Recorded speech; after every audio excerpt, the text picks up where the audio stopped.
One territory, the traditional territory of the Ojibwe, Cree, Oji Cree, Dakota, and Dene nations, and homeland to the Red River Métis.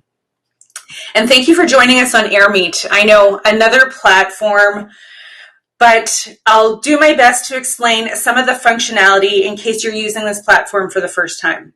And if you've used the platform before, please support those at your table if you see anyone with any questions, and help them and help us explore it further as well. If you haven't filled out the details on your profile, I encourage you to take a moment and fill that out so that everyone can get to know who's here. You also may have noticed that as you entered, you would have landed in the social lounge. This is the place where you can hang out and meet new people at the virtual tables. When you're in the social lounge, feel free to take a seat at any one of the tables by clicking Take a Seat. Be sure to turn on your camera and your mic when you're at the table and using the control buttons on the bottom of your screen. And then you'll be able to see and hear everyone who's at your table. If you want to step out of the table, just click the Leave the Table button at the bottom right. The maximum amount of seats per table is 6, so feel free to hop in and out of different tables, just like you would at a regular conference, and get to meet some of the people in our creative community.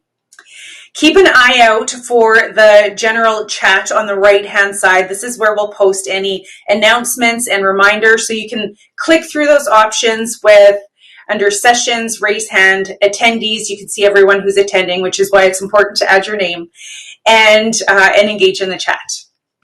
While the presentation is on at this time right now, you'll see the main stage come onto your screen, and you won't be able to hear or see your table mate, so best engage through the chat.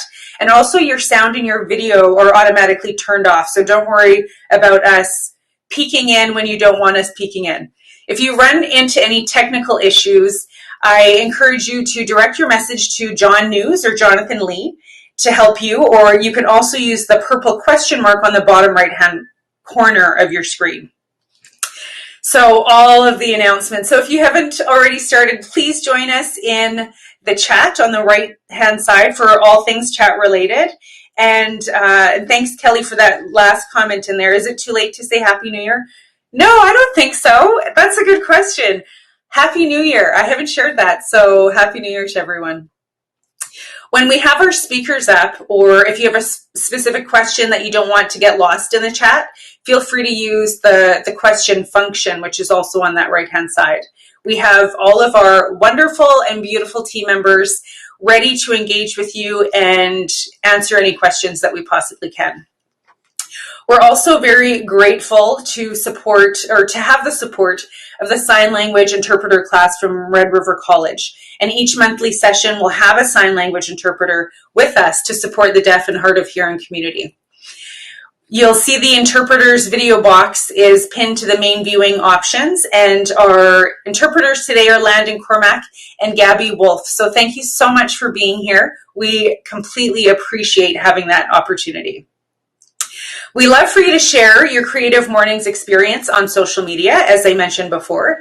The hashtags for today's event are hashtag CM Winnipeg and hashtag CM Promise. So be sure to use those hashtags so that we can go back and look them up and see all the fabulous photos that you're posting. We're going to put up other social media links in the chat, and we'd love for you to follow all of our accounts so that we can follow you back and stay updated on all of the events here from Winnipeg, plus Creative Mornings all across the world. Creative Mornings has a global theme every month, and this month's theme is promise. So right now, we're going to ask you some very personal questions. I'm just joking, they're not that personal, but we want you to engage in the chat and to contemplate that theme of promise. So we welcome you to contribute in our chat and just ponder these questions that I will share with you. The first question is, number one, what promise to yourself or others are you proud that you have kept? Definitely questions to make you think. What promise to yourself or others are you proud that you have kept? Number two, what promises haven't you kept? And maybe that's okay. right? No one's pointing fingers over here. Number 3, what looks promising in your life for 2021? What brings you hope? I love that question. Number 4, what is the promise that your own creativity brings to the world? Beautiful questions. So whoever is brave enough, share with us in the chat. We want to know. Let's be open. We're all friends here, and we want to hear from you. So thank you. See some coming in. I promise to be more kind to myself and embrace moments of failure. They are learning moments, and I'm determined to always improve my skills. Yay! That's lovely. Thank you so much. Keep them coming in. Keep them coming in. The MO of Creative Mornings is to highlight inspiring and thought-provoking local speakers at our monthly events. And we're also very excited to have folks from our global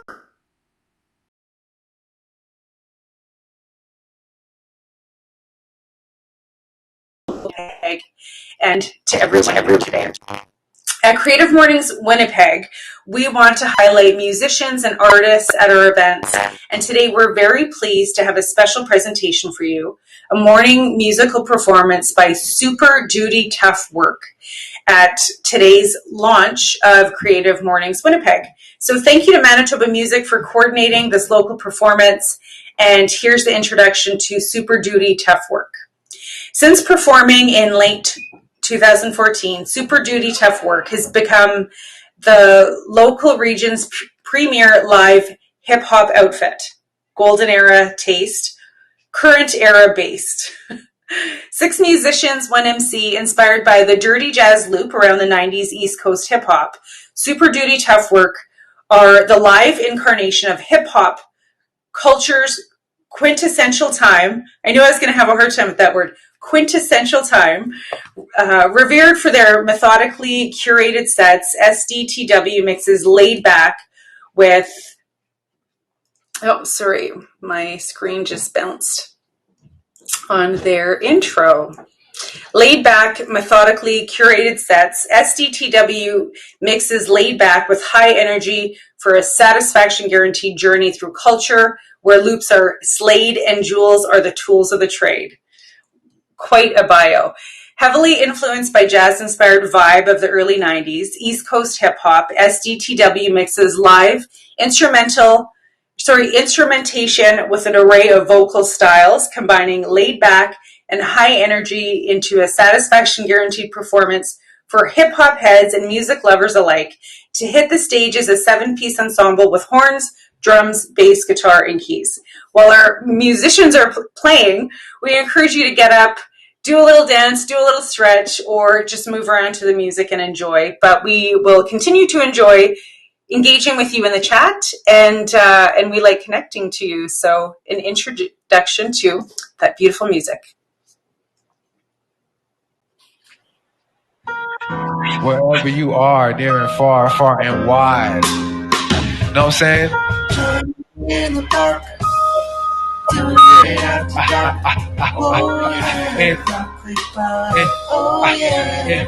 Let them know. Talk to them like. Doing it in the park.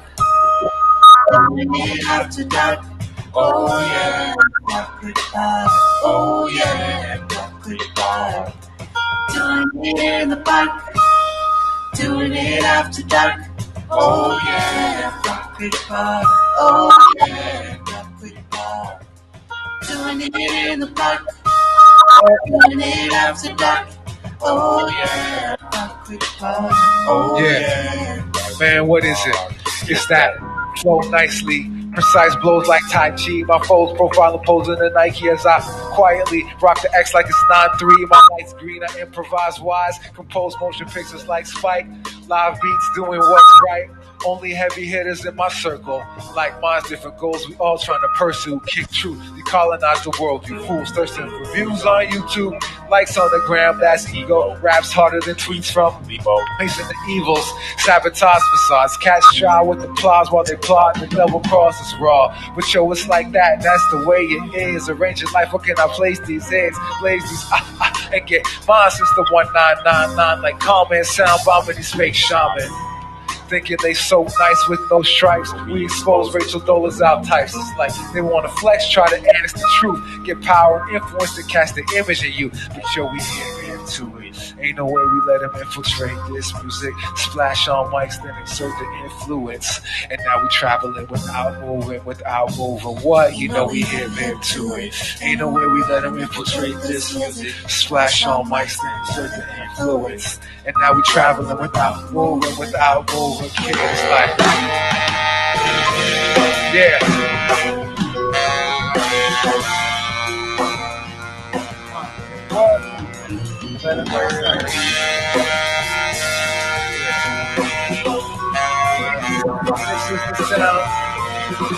This is the sound.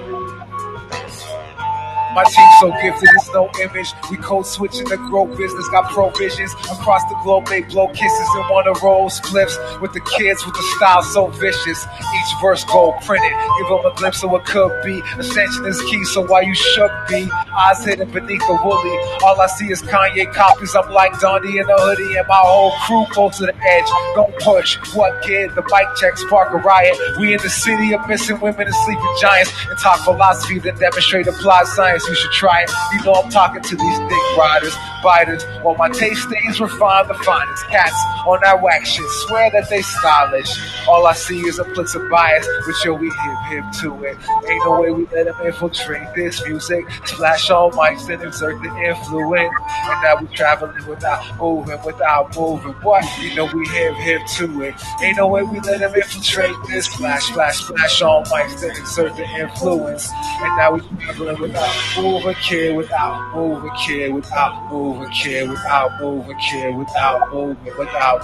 What? It's like that, y'all, and you don't stop. Super duty, and we rocking up. Yes.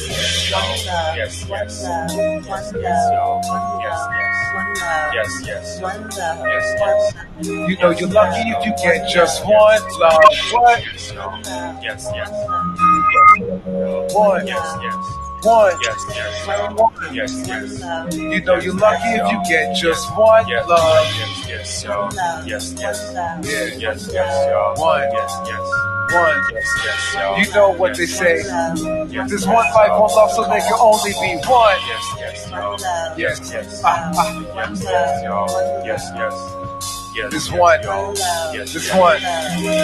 one life, one love, so there can only be. That was fun. So, Landon, I don't know if you are keeping up with the chat. However, there were comments about loving Landon singing the music is hot fire. So, good job. That was super, super awesome. Woohoo! Right on. Very exciting. Okay. I want to introduce Christine Watson, who is the official host of Creative Mornings Winnipeg. It's been such a pleasure to work with and to get to know Christine. Christine is the Vice President Academic at the Red River College and is the official host of Creative Mornings Winnipeg. She moved to Winnipeg in 2013. She loves traveling around the world, but also the small towns of Manitoba with her wife and 2 kids as inspiration for her own creative project, which is currently writing a haiku a day for 365 days. And it's super fun to watch, so follow her on Instagram. Since this is a Creative Mornings first official event, our host Christine will be reading the Creative Mornings Manifesto today. We'll read the manifesto at every event to remind us why we're all here. So Christine, good morning and take it away.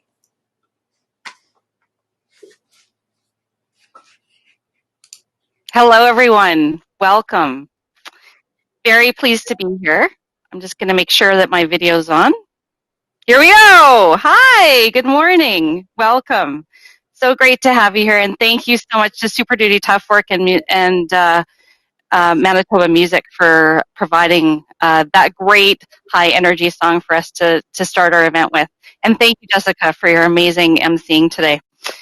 Creative Mornings, I'm not sure how many of you are aware of Creative Mornings, and so welcome to our first event in Winnipeg. In the chat, let us know if you've attended a Creative Mornings event somewhere else, another chapter, if you knew about Creative Mornings ahead of time, or if this is your first event. So happy to have you here. Creative Mornings started in New York City in 2008 and has since grown to over 211 cities, maybe more like 220 now, all over the world. The local chapters not only celebrate a city's creative talent, but also promote an open space to connect with like-minded people. Creative Mornings is guided by a powerful manifesto, and we'll read that manifesto at every event. So I have the pleasure of reading it today. Here it is. Everyone is creative. A creative life requires bravery and action, honesty and hard work. We are here to support you, celebrate with you, and encourage you to make the things you love. We believe in the power of community. We believe in giving a damn. We believe in face-to-face connections, in learning from others, in jazz hands, virtual claps, and virtual snaps. We also believe that it's a time to bring people together who are driven by passion and purpose, confident that you will inspire one another, that you will inspire us, and inspire change in our neighborhoods and cities around the world. Everyone is welcome. The Winnipeg chapter has also made a commitment to reflecting diversity and ensuring inclusion in our events.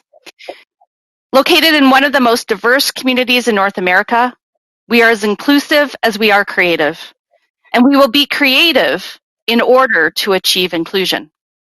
We believe in the power of the diversity of perspectives, audiences, and industries as we create safe events to debate and discuss what it means to be creative.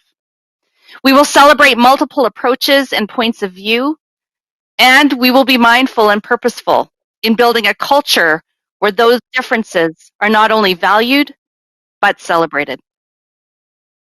Of course, an event like this each month requires a dedicated team and dedicated partners. My thanks to our steering committee members for all of their support. And you'll know them because they've named themselves in our attendees. So please join me in thanking all of our steering committee members who are on your slides, but also who work so hard behind the scenes to send those emails and newsletters and set up the event. There's so many things to do for one of these events, and I'm just so grateful for our team. At this time, we'd also like to acknowledge our global and local partners without whom we could not do this. Because Creative Mornings isn't just about stamping logos on walls and calling it a partnership. We actually choose partners that are champions of the creative life. Our partners believe in the magic and necessity of in-person communities. And when we can't be in person, virtual communities.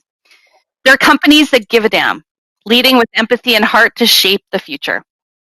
Creative Mornings has 3 global partners. First of all, thank you, MailChimp. MailChimp has supported Creative Mornings for over 11 years now. We want to thank Basecamp and Hey. The Creative Mornings Winnipeg team has started using Basecamp as our primary source of communication and project management, and we absolutely love it. We highly encourage you to try it. And Skillshare is the newest global partner of Creative Mornings Global. It's an online learning community where millions come together to take the next step on their creative journey. I've just started exploring Skillshare, and I'm quite excited with the huge variety of opportunities to explore my creativity, everywhere from drawing to accounting. But don't do creative accounting. I don't recommend that. Please let us know in the chat if you've taken any Skillshare courses or workshops before, and which ones were your favorites. We're also very lucky to have some early local partners who've already jumped at the opportunity to support Creative Mornings Winnipeg. Creative Manitoba, Red River College, Jessica Duma Coaching and Training, Relish Branding, Gabrielle Touchette Photography, Red New Media, and of course our host today, New Media Manitoba, who love bringing incredible speakers to local audiences. Next week, they actually have Laura Mengali, who's speaking on innovative new forms of storytelling in digital media. So we invite you to check out the details of this exciting event hosted by New Media Manitoba next week. So as Jessica mentioned earlier, the global theme for all Creative Mornings chapters are set for each month, and this month's theme is promise. And I've really been impressed with how many of you have talked about your promises in the chat, and thank you very much for sharing those with us. A promise is doing something because I said I would. Promises can come in all shades and depths and forms. They can be appointments or acts of kindness or creating or quitting habits, agreements and resolutions. And thanks to life's unpredictability, we make and break promises all the time. So what is the value and impact of being individuals of our word? In the Albanian culture, the word besa means a code of honor and faithfulness. It extends the meaning of merely making a promise to what becomes, in fact, a solemn oath. It's also really important to note that promises that are made and kept are exchanges of power. We invite you to make and keep one promise to yourself and one promise to others this year, and some of you have shared that. When applied towards positive impact in our communities, even the smallest fulfilled promises can create meaningful ripples of change. Our Toronto chapter chose this month's exploration of promise, and the talented Jolene Matarku illustrated the theme. I'm now very pleased to introduce Chris Brower, a member of our steering committee and a coordinator at Red River College, to introduce our speakers. Take it away, Chris.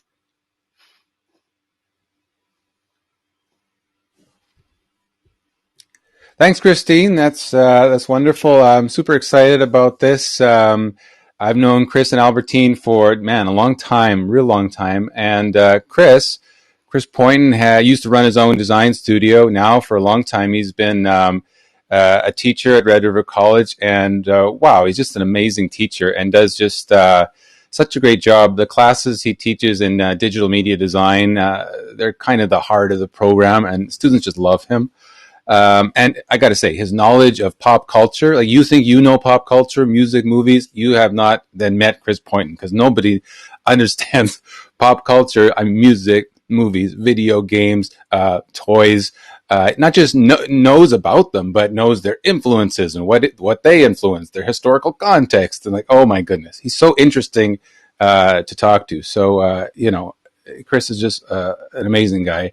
And Albertine, she's a game designer at Bunny Hug Games, and Albertine is, she talked to our DMD students a couple months ago, and they were just like blown away. And the thing about Albertine is her skill set. I've never heard of someone with a skill set. She can write, she can program, she can design. Like, what can't she do? Like, she's really this kind of super person. I don't know. She's quite amazing. But I'd say the thing that Chris and Albertine have in common, in my mind, is empathy, and they both have really big hearts. So I'm really looking forward to hearing their talk, just like I'm sure everyone is. So without further ado, Chris and Albertine, take it away.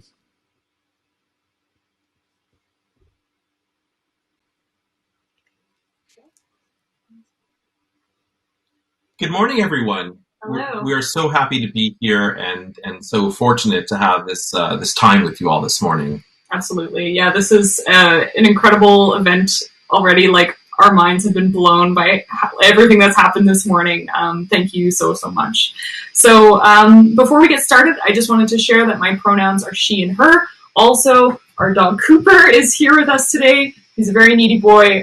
So if you see his little head popping up from time to time, that's what that is. So now I think we'll just start sharing our keynote and we can get started.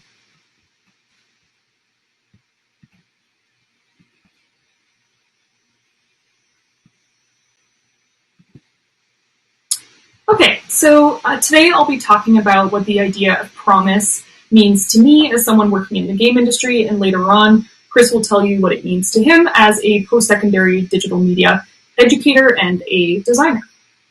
So about me, obviously, as mentioned before, I'm a game designer with Bunny Hug Games, and I've been working in the game industry off and on for about 7 years. Okay, so pulling back the curtain. For those who may not be aware, the game industry has been facing its very own Me Too moment. Stories of sexual harassment and abuse of all kinds have rocked the industry over the past few years. Stories not at all unlike the ones you may have heard coming out of film and television and Hollywood. And speaking personally, I experienced abuse working at what I imagined was going to be my dream job. In the last game project I worked on prior to my current role, I was emotionally abused by my employer. It's an experience that has taken me well over a year to recover from. And in the aftermath of that, I want to share my hopes for the industry on the theme of promise. So how do things like this happen in an industry where we're just all trying to fulfill our creative passions? What is it about this space that allows this kind of behavior to go unchecked for years or even decades at a time? Clearly, there's a pattern, and it's one that disproportionately affects the most marginalized members of our creative communities. So on top of these issues, the game industry has more garden variety problems that they share with other industries, including an overall lack of job security, overwork, which is also known as crunch in games, burnout, and of course a severe lack of diverse voices, particularly in leadership roles. So how does this happen?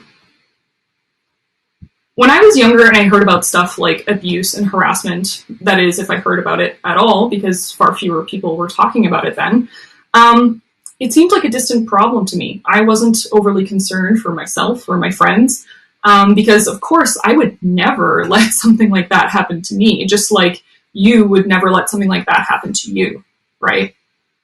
We always think these terrible things will happen to somebody else. And that's a very convenient thing for people who are keen on taking advantage of you.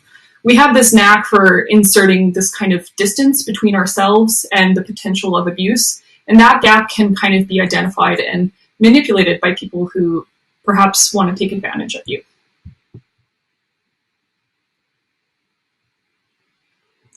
Another convenient foothold for abusers and abusive companies are our goals and dreams.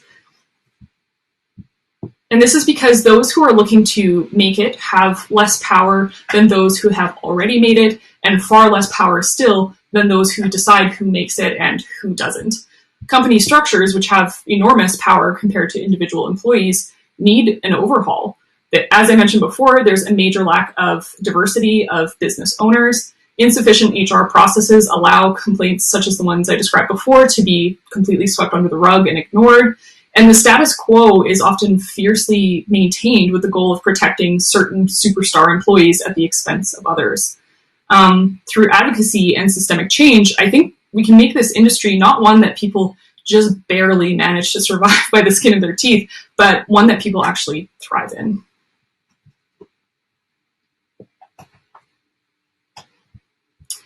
So in addition to systemic change, we need to focus on openness and accountability and making the game industry an equitable space for all of us.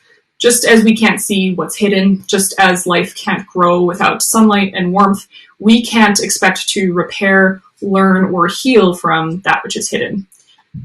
With policies and systems that are actually implemented to protect the vulnerable, we can bring to light that which so many of us have buried deep down. And doing so shows that it's okay to be vulnerable, that we don't need to suffocate our experiences in some effort of being professional. And it might also encourage others to speak up in the same way. But crucially, it declares that we will no longer accept this kind of treatment. And of course, after speaking up comes accountability. Those who've actively harmed others need to be held accountable for their actions. And this doesn't necessarily mean shunning someone or exiling them from, an industry. What it actually means is they need to take responsibility for their actions and the damage those actions have caused. They need to identify how they're going to change and stop hurting people. And of course, they need to put in the work required to make that change happen. And I think that this is the only way that we can heal. So I don't think our future success lies in the heavy hitters or the old guard of the game industry. Rather, I think our future lies in the hands of those who've decided that they can build something better from the ground up. from those who have new ideas and maybe they haven't been listened to before, and they know that we don't simply have to accept things the way that they are.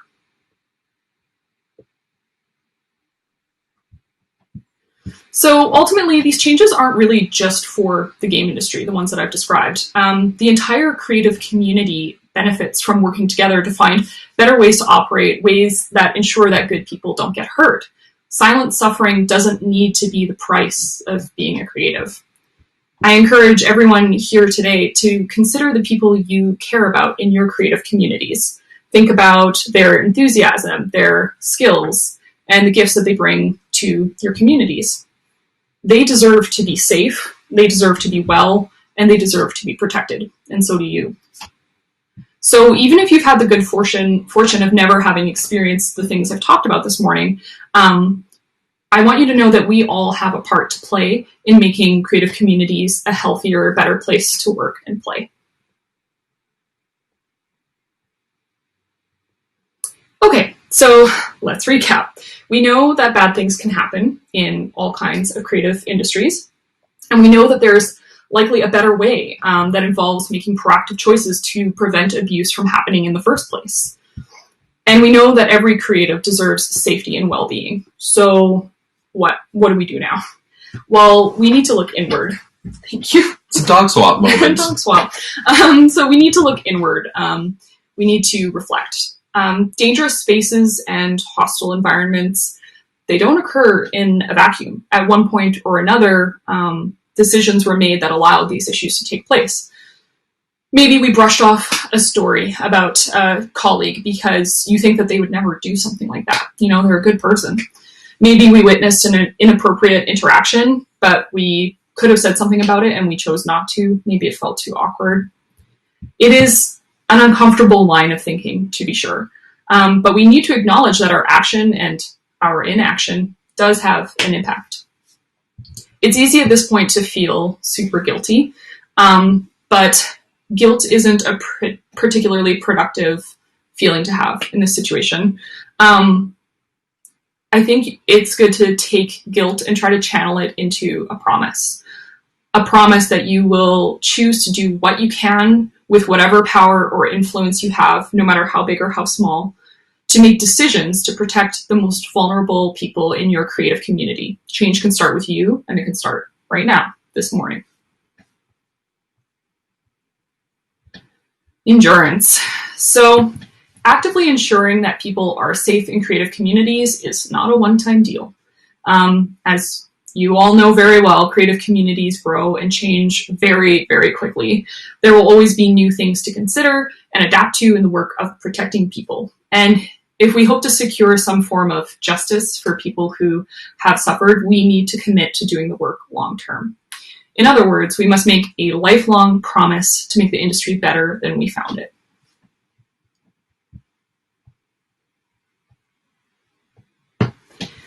So despite what I've talked about today, which can be pretty heavy and pretty dark, I still have a lot of hope for creative industries. In the past year alone, I've seen enormous change in the relative health of the game industry specifically.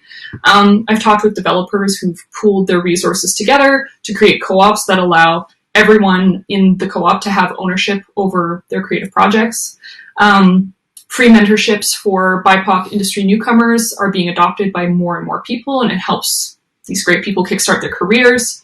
And there are lots of community-focused groups designed to be safe spaces for queer game developers, and they're expanding their offerings with each year. There are learning opportunities focused specifically to marginalized groups in the hopes of getting them into game development at a young age so that we can see better representation and diversity and have a much better, more creative community. There is a ton of good work being done to protect people and help it flourish, and that just gives me a ton of hope.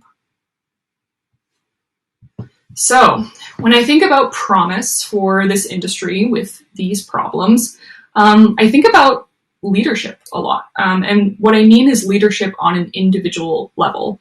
Leadership that's accomplished through you and me, and leadership that can change the future. So thank you so much for your attention and time. I'll pass the imaginary mic over to Chris to talk about education. So I'm going to be continuing a theme here when we're talking about leadership.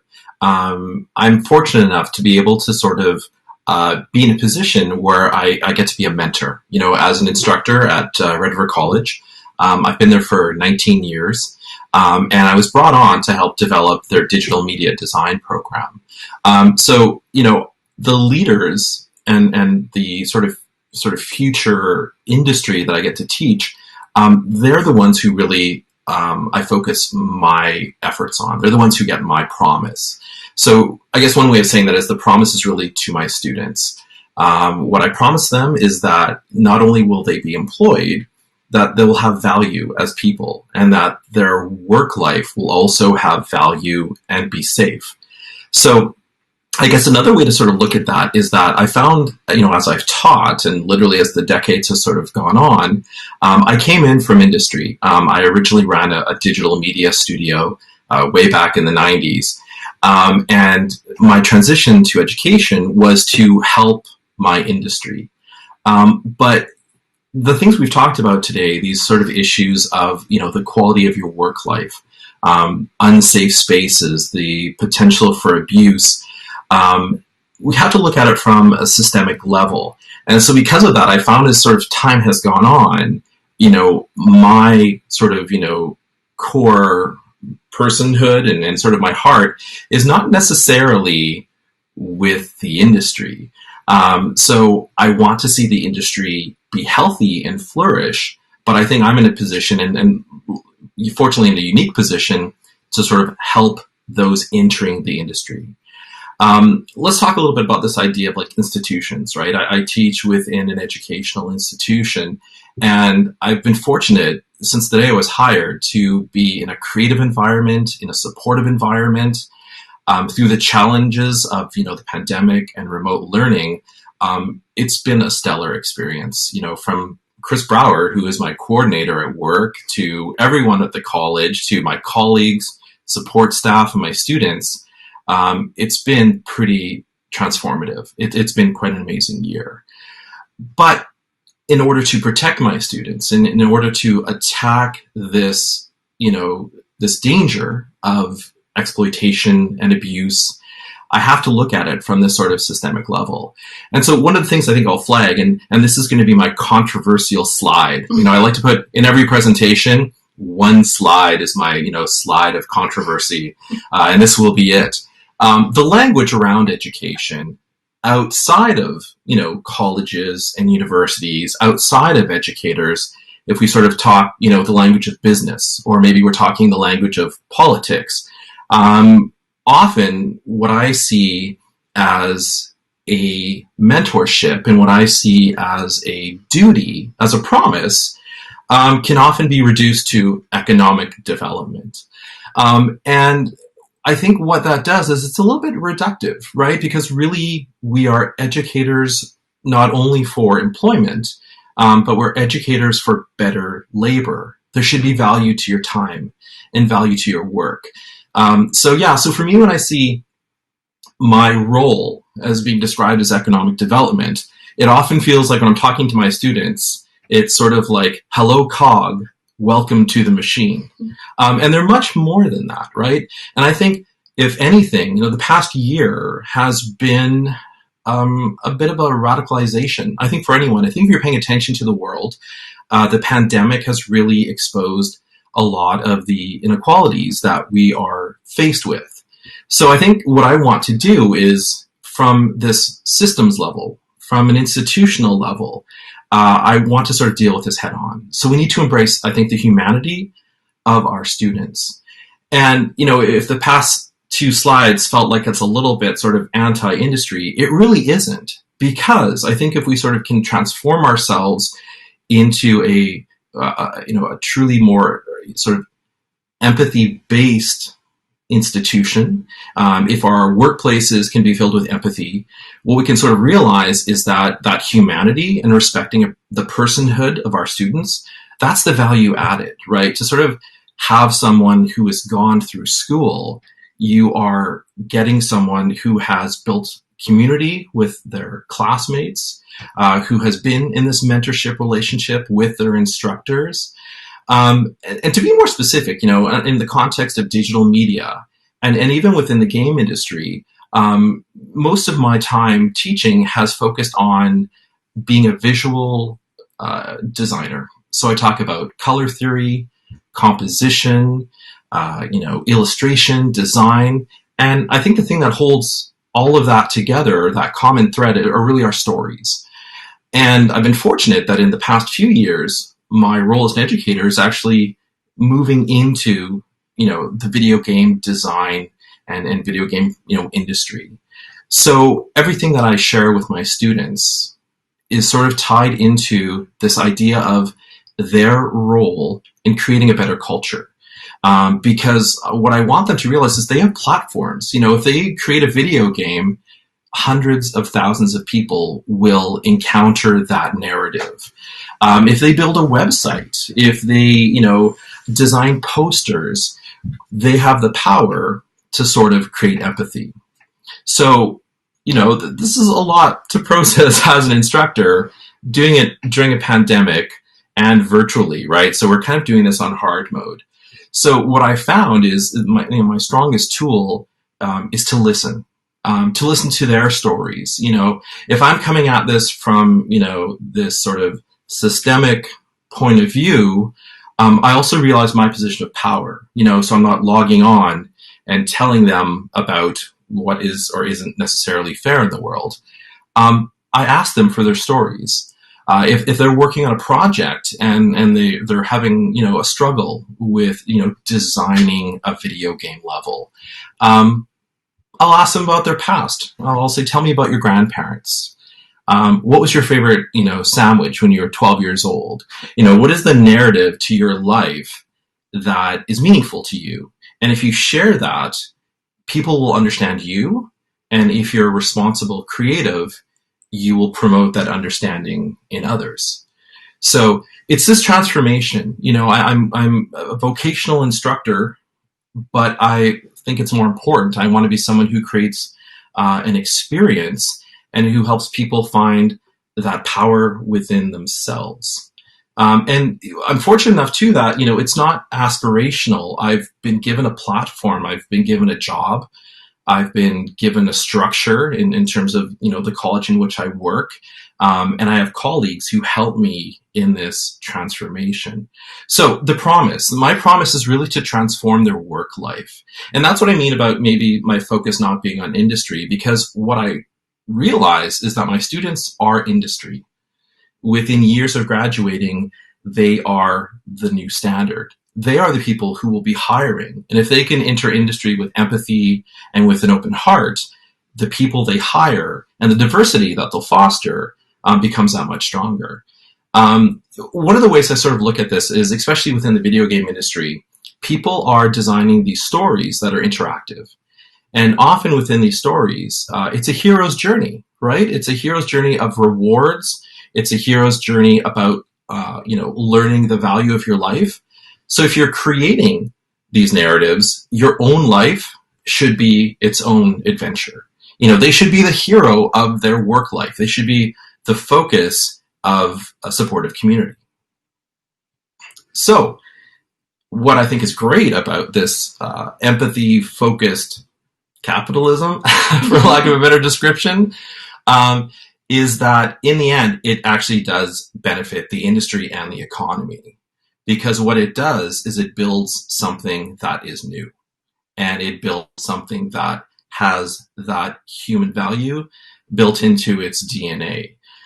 So it's less about, some sort of bending the industry or reforming the industry.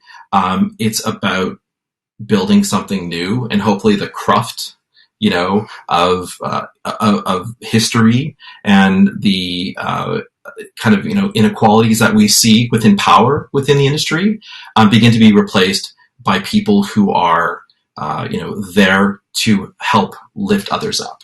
So there's that benefit. And then from a totally selfish point of view, this actually it benefits education as well, right? It's a really competitive space. There's a lot of different ways to learn online. There's a lot of little windows and screens to look on, or, to look at rather. So if the value added is you are respected at my college. And the value added is that you are a responsible, attentive, human being. You're of more value to the industry. You're of more value as someone who can, once again, spread empathy. And we'll kind of return to that. So my part of this, I think, the overarching narrative of 2020 and leading into 2021 plays a big part. I realize that my students are doing this in a really difficult and challenging situation. I realize that, the pandemic has also run parallel with some of the greatest civil rights struggles that we've seen in the past few decades. And so I embrace their diversity. I listen. I understand my own privilege as well. As a cisgendered white dude, pronouns are he and him. Forgot that in the introduction. I need to essentially kind of remove myself from the narrative and center them right in the middle of what we're seeing. So that's my promise. So I'll sort of wrap this up with a little bit of a story. I was actually teaching an online class last week, and it was one of my second year classes, visual explorations, where we talk about graphic design and culture and the way in which they sort of have a dialogue with one another. And we were talking about these sort of very optimistic themes about this idea of change and the idea of, what 2021 may bring. And literally when I was in the middle of my really inspirational lecture, in the chat, one of my students messaged and said, "Oh, I'm on Twitter. There seems to be a few people who are invading the Capitol in the US." And suddenly the whole conversation changed, and it pivoted to, what are we seeing here? What is happening, politically? What is happening socially? And once again, it's these issues of power. It's these issues of the tension of modern life. But because I've always centered them at the center of the classroom and their experience, I didn't have any discomfort letting them speak and being able to sort of be there for them. So, and during that conversation, there's a frustration emerged. And I think that's another thing that we have to sort of realize is, especially if we're doing something like this, where we have the ability to build a community, we have to build space for frustration, anger, and grief, because those are valid responses to the past year. I think they're the human responses. And out of that frustration, the comment that arose was, I just want things to go back to normal. So my promise is that I want it to be better. So if there's a promise to my students, is that things will change. There will be healthier, safer spaces for you. There will be more value in your work and even in your labor. There will be an ability for you to change the lives of others in a way that my generation and most generations have not been able to, right? So change. I think change is the promise. We want to make things better. We want to sort of leave things better than we found them, which is a kind of a common refrain. And so I feel really fortunate to have a partner and a tiny dog that we can sort of, do this from these different sort of, from within the industry, from an educational perspective, and tie the whole thing together with empathy. So the last little secret I'll show you is that the font that I chose for this entire presentation was chosen for its video game theme. There you go. Thank you so much for your time. And I think we'll stop our screen share and we'll just come back on screen. Great. Yeah. Thank you. Thank you so much.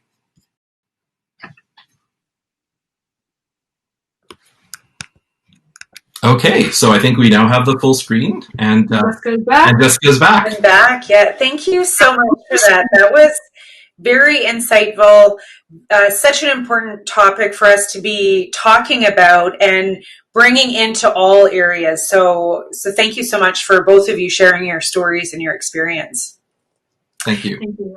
So we have some questions, so don't go anywhere just yet. So I'm going to open this up. All right. So our first question is, are online worlds and large multiplayer games cultivating health thinking around gender, empathy, and justice? Could this be part of the industry be contributing to longer term problems as kids grow into adults? Good question. Yeah, that's an excellent question. And I don't know that I have a very clear answer. Large online gaming communities do have some severe issues with toxicity, is basically the easiest way to refer to it. And that's largely been because the game industry as a whole completely fosters and in a way encourages toxicity. The way our industry kind of labels people as gamers really encourages this very kind of like hostile and aggressive attitude.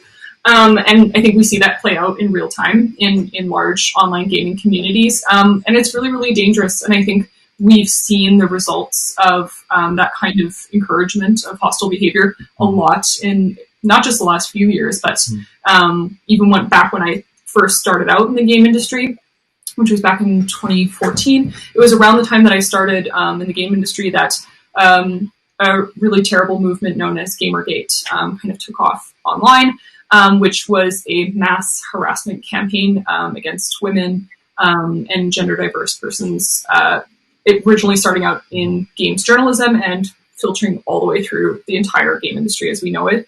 So, I think the question was, is it causing damage, or is it holding us back in our effort to create better long-term problems? Long-term problems. Mm-hmm. I think if we don't do something about it, yeah, absolutely. Because you give people a chance to, not show their faces, not show their real name, and say anything they want and kind of harass people unchecked. It will lead to very, very deep problems. And we can't just say like, oh well, this is what people are going to do. Like game developers, game publishers, and studios have a responsibility to foster online communities that do not allow this kind of behavior. And I think in the short term, that's going to look like a lot of restriction on kind of online conversations in games. We see that a lot with like Nintendo games. There's very limited kind of communication that you can do while playing multiplayer online in a lot of Nintendo products. And that's by design so that they're safer for a wide range of ages and different types of users. But I don't know that completely barring conversation needs to be the way long term that kind of facility is resolved. But I do think we're going to see a lot of that short term. So yeah, I think some huge changes need to be made, and we need to stop pretending like aggression and hostility are normal and okay. Just a little bit to sort of add to that, within games, there's a large sense of ownership by the fandom of games or, game players.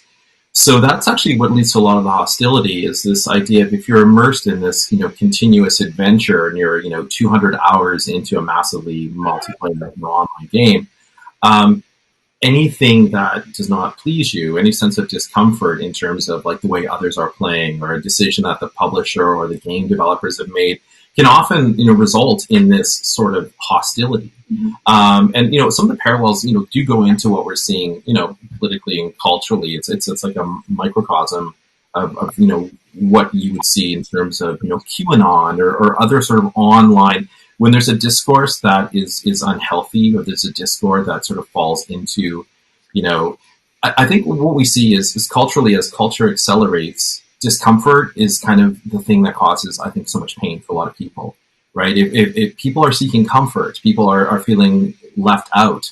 And sometimes that results in this sort of like this anger, right? This online anger. And so when we talk in this abstract way about gaming not being a healthy industry, there's all sorts of cultural things that really lead to it being almost like an incubator for this kind of negative behavior. So the last little sort of addition is, so that's when I was talking about empathy. I want my students to be in a studio, and I want a studio head to say, hey, we're going to greenlight this project. And for them to recognize that may make money, but that is culturally dangerous. Like, that is not what we should be doing. There's like, this is creating a dangerous space for all of these people. Yeah, I completely agree. For sure. Thank you for that. Great. Yeah. Yeah, great answers. And this will be a question to kind of dig a little bit deeper in that. But I'm doubting that this is the first time that you're hearing these type of questions. So the question is, I'm struggling with the idea of empathy in game design, especially thinking about video games that incorporate violence and power. Yeah. is very challenging. As a game designer, I feel very challenged by the existence of basically war simulators, military simulators. I grapple with their existence on a daily basis. The game industry has seen a large rise in what's referred to as cozy games in the last 4 or 5 years or so. And cozy games are the, obvious reaction to an industry that, has these murder, war, Simulators. military simulators, and they're the direct opposite of that. And I've seen an increasing fatigue on the constant pushing of cozy games, with people saying, eventually everything is going to be a cozy game and everything has to be super cute and charming and inoffensive and adorable, and it's watering down the diversity of experiences that can be created in games.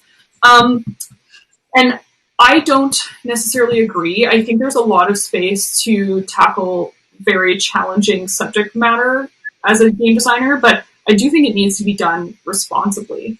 And, if you decide that you want to make a game that encourages people to live out, acts of war, you need to be cognizant of what you're creating and what you're allowing probably literal children to do online. Mm-hmm.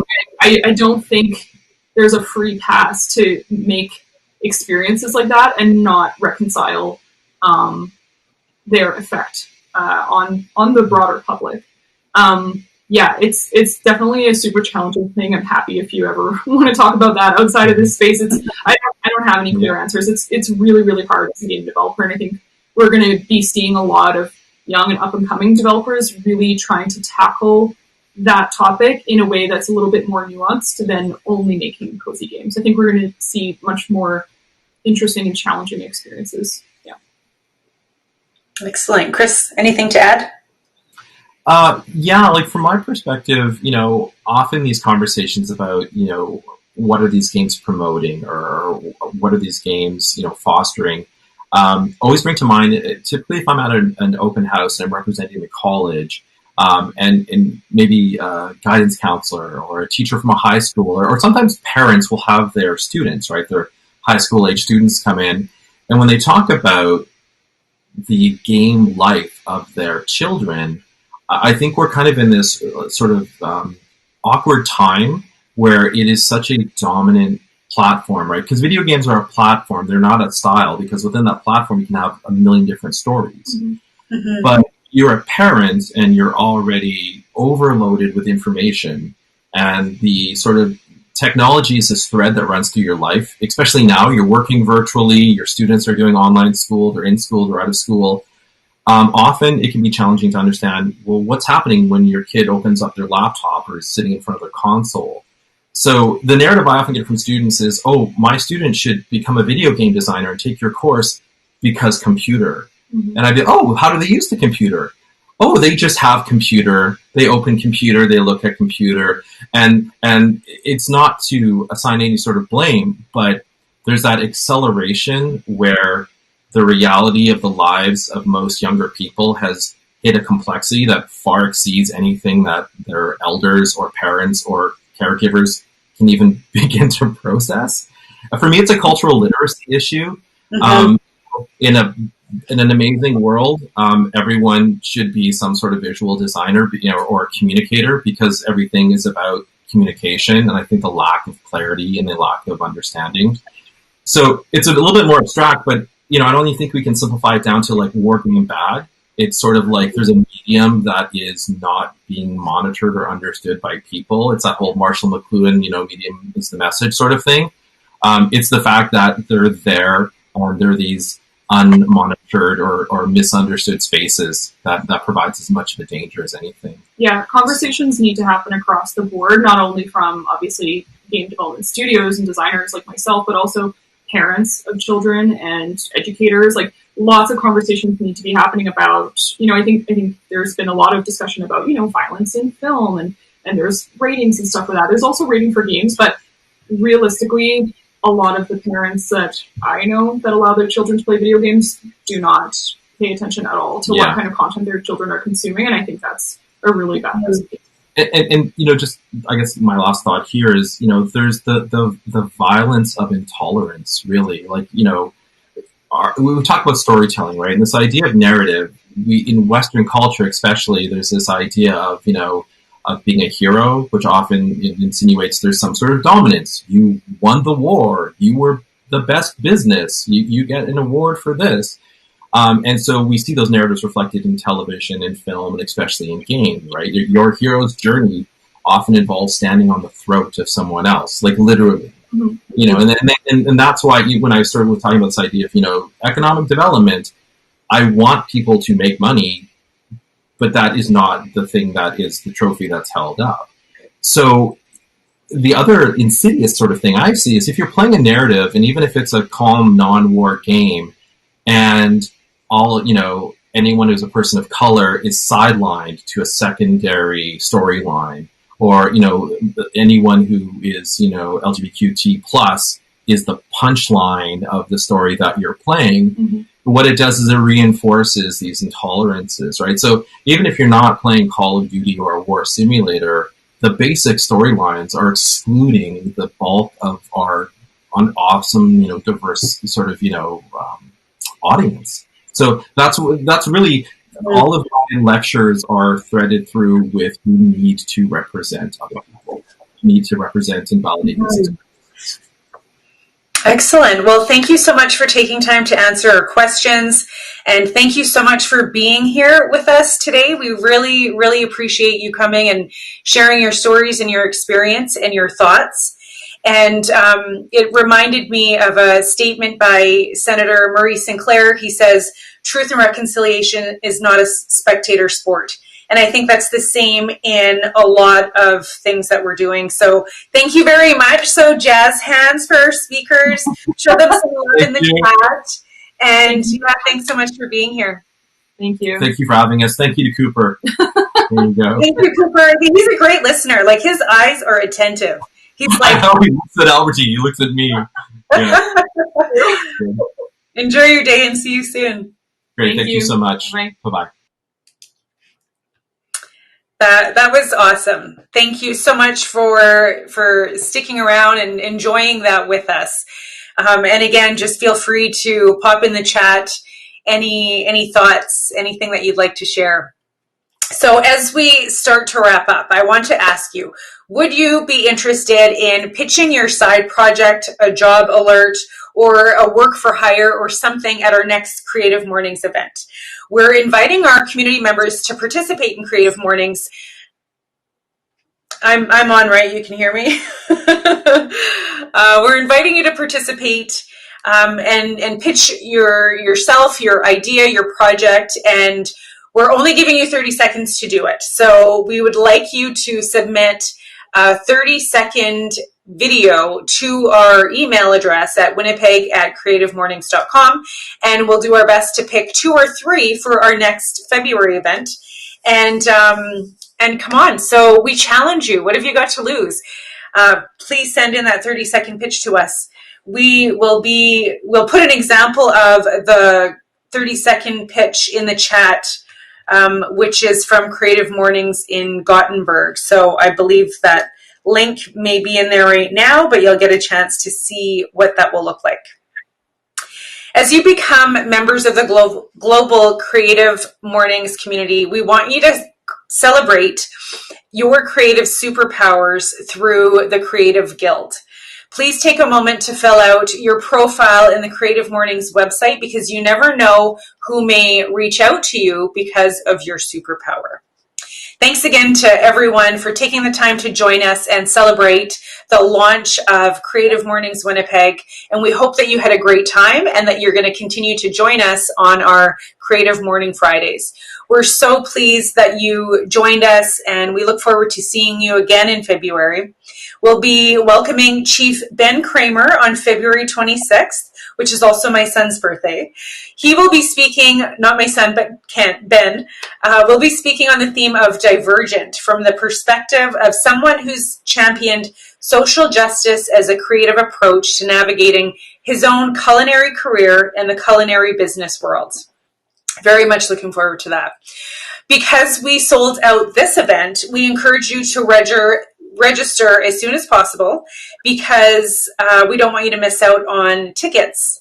The tickets for the upcoming event are already available for sign up, and so we encourage you to go there and register and invite all your friends. Don't forget to add us to your social media accounts at cm_Winnipeg on Instagram.